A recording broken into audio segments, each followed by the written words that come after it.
মাগরিবের নামাজের পরে কারো সঙ্গে কথা না বলে একটি দোয়া 7 বার পড়লে আল্লাহ পাক রব্বুল আলামিন আপনার দোয়া কবুল করবেন, ঋণ মুক্তির ব্যবস্থা করে দিবেন, অভাব আল্লাহ তাআলা দূর করে দিবেন।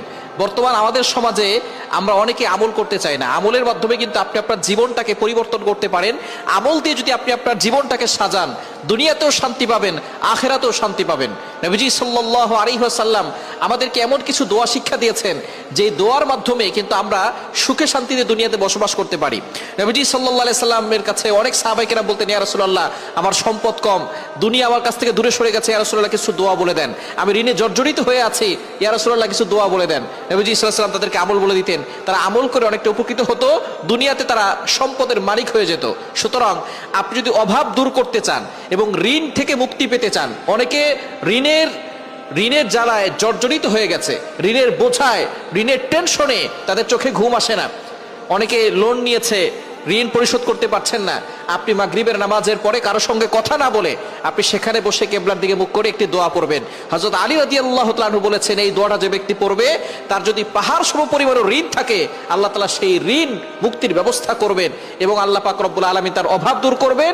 যখন আপনি ঋণ মুক্তি হবে তখন আপনি আস্তে আস্তে সম্পদশালী হতে পারবেন। সুতরাং দোয়াটি হচ্ছে, আল্লাহুম্মা কফিনি বিহালালিকা আন হারামিক ওয়াগনিনি বিফদলিকা আম্মান সিওয়াক। এই দোয়াটা মাগরিবের নামাজের পরে কতবার পড়বেন? 7 বার পড়বেন। 7 বার পরে আল্লাহর কাছে দোয়া করবেন, দেখবেন আল্লাহ তাআলা আপনার সকল দোয়াগুলো কবুল করবেন, আল্লাহ আপনার অভাব দূর করবেন, বিপদ আপদ থেকে আল্লাহ হেফাজত করবেন। মাগরিবের নামাজের পরে আমলটি করবেন, ফজরের নামাজের পরেও আমলটি করতে পারেন। এছাড়া যদি ঋণ আপনার বেশি হয়ে যায়, সব সময় দোয়াটি পড়বেন, আল্লাহুম্মা কফিনি বিহালালিকা আন হারামিক ওয়াগনিনি বিফদলিকা আম্মান সিওয়াক। আল্লাহ পাক রব্বুল আলামিন আপনার ঋণ মুক্ত করে দিবেন, আল্লাহ তাআলা অভাব দূর করবেন, সম্পদশালী বানিয়ে দিবেন। সম্পদের প্রয়োজন আছে, আপনি হজ করতে যাবেন, বিমান ভাড়ার জন্য টাকা পয়সার দরকার আছে না নাই?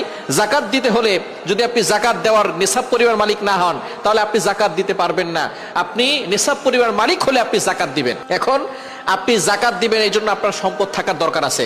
মানুষকে দান করবেন, এই জন্য আপনার কাছে টাকা পয়সা থাকার দরকার আছে। আপনি নামাজ পড়বেন, নামাজের জন্য সতর ঢাকার জন্য জামা কাপড়ের দরকার আছে না নাই? এই কাপড় কিনতে হলে টাকার দরকার আছে না নাই? সম্পদের দরকার আছে। তবে সম্পদ আমাদের মূল লক্ষ্য নয়, আমাদের মূল লক্ষ্য হচ্ছে জান্নাত। আমরা মূল লক্ষ্য জান্নাতের টার্গেট করব, যে জান্নাতে যাব। তবে জান্নাতে যাওয়ার জন্য ইবাদত করতে হবে। ইবাদতের ক্ষেত্রে অনেক সময় টাকার প্রয়োজন থাকে। এজন্য আপনি টাকা পয়সা দিয়ে আপনি সতর ঢাকার জন্য কাপড় কিনতে পারবেন, আপনি হজ করার জন্য টাকা পয়সা লাগবে। আল্লাহর কাছে দোয়া করবেন, আল্লাহ তাআলা যাতে আপনাকে হালাল ভাবে সম্পদের মালিক বানান। তাহলে আল্লাহ পাক রব্বুল আলামিন আপনার ঋণ মুক্তির ব্যবস্থা করবেন, হালাল ভাবে সম্পদ দিবেন। এজন্য আপনি মাগরিবের নামাজের পরে কিবলার দিকে মুখ করে কারোর সাথে কথা না বলে এই দোয়াটা 7 বার পড়বেন, আল্লাহুম্মা কফিনি বিহালালিকা আন হারামিক ওয়াগনিনি বিফদলিকা আম্মান সিওয়াক। এভাবে 7 বার পরে আল্লাহর কাছে একিনের সাথে দোয়া করবেন, আল্লাহ তাআলা দোয়া কবুল করবেন, ঋণ মুক্তির ব্যবস্থা করে দিবেন, অভাব দূর করে দিবেন।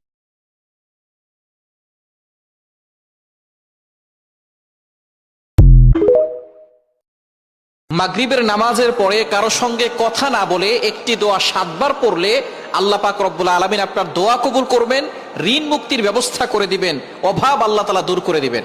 বর্তমান আমাদের সমাজে আমরা অনেকে আমল করতে চাই না। আমলের মাধ্যমে কিন্তু আপনি আপনার জীবনটাকে পরিবর্তন করতে পারেন। আমল দিয়ে যদি আপনি আপনার জীবনটাকে সাজান, দুনিয়াতেও শান্তি পাবেন, আখিরাতেও শান্তি পাবেন। নবীজি সাল্লাল্লাহু